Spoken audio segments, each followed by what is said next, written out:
Hey guys, today I'll be reviewing the Rs3m 2020. We'll be taking a look at the price, what it comes with, and all of that, and whether or not it's worth it or if you should get something else. But before taking a look at the Rs3m 2020, we should probably take a look at the cube that it came from, the Rs3m. So this cube is very effortless to turn, and you can see that, and I'm having a tough time controlling it because it doesn't have any spring adjustment system. It is an older cube, but it does not have that. I can't really adjust the speed on this cube except by lubing it, and even then it doesn't really slow it down that much. This cube's shades are also kind of weird. I don't know why they chose this kind of yellow. It always bugged me how this yellow looked. I don't know why. All the other shades are, I guess, okay. I just really don't like the yellow on this cube. It's just like too dark. I don't know.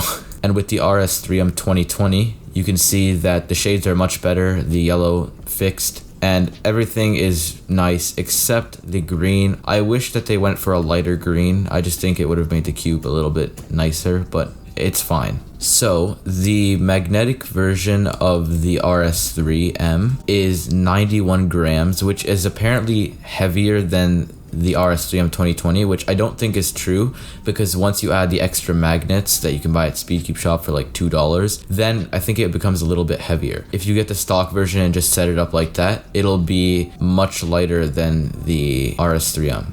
Well, not that much lighter. It's only going to be lighter by like 5 grams. So I would say the biggest difference between these cubes is definitely their feel. We'll talk about that a bit later, but another big difference is what they cost. The Rs3m costs $15, and the Rs3m 2020, they lowered it to $6 cheaper, so it's $9. When this cube first came out and I saw it, I was pretty blown away because it came with an adjusting system for the springs and it was also magnetic. So I thought this cube would be very good, and turned out when people started setting it up, it was very good. Alright, now let's just get rid of the Rs3m. Let's just talk about the 2020 version. So let's start with the corner cutting. The corner cutting is pretty good on this cube. It matches a lot of high-end flagship cubes, and it cuts 45 degrees. There's a little spot after 45 where it doesn't cut, but that's perfectly fine for me because it doesn't feel that way when I'm actually solving, which is what really matters. For reverse corner cutting, also, it's not that good. It cannot cut line to line. Most cubes can't cut line to line, and it does a little bit, but not that much. Alright, so corner cutting on this cube is pretty good.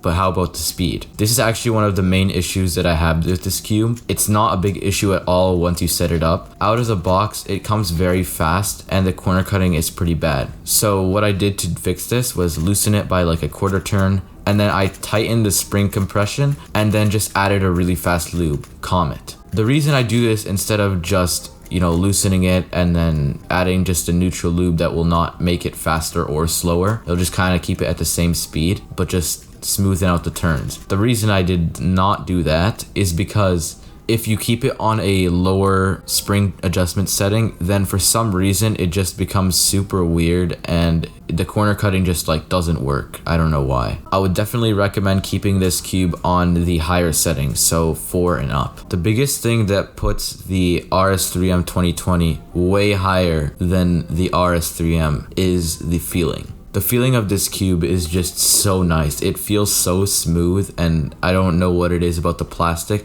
It just makes it feel so much smoother. The performance on the regular Rs3m is great. It's not a lot of people's mains because it doesn't have the same feeling as the Rs3m 2020. Also, the Rs3m doesn't respond to lube as well, and it's not as good. So overall, this cube is really good. It's my main, and one critique that I do have with it is it's only good if you know how to set it up. I would recommend this to any beginners, but I would not recommend it by itself. If you can just buy a bottle of Lunar from Speedcube Shop, I feel like that would make it much better. Or you could buy Comet or Stardust, any fast lube like that. And if you're not sure how to use Lunar or any fast lube like that, I have a setup tutorial, and the link is in the description, and it'll probably pop up right now. This cube also comes with a really bad spring noise, and to reduce that you would have to add some lubrication to the core, and again, it's in the setup tutorial. Just go watch that if you want to know how to do that. So that's it. If you enjoyed this video, please like and sub, and also bye.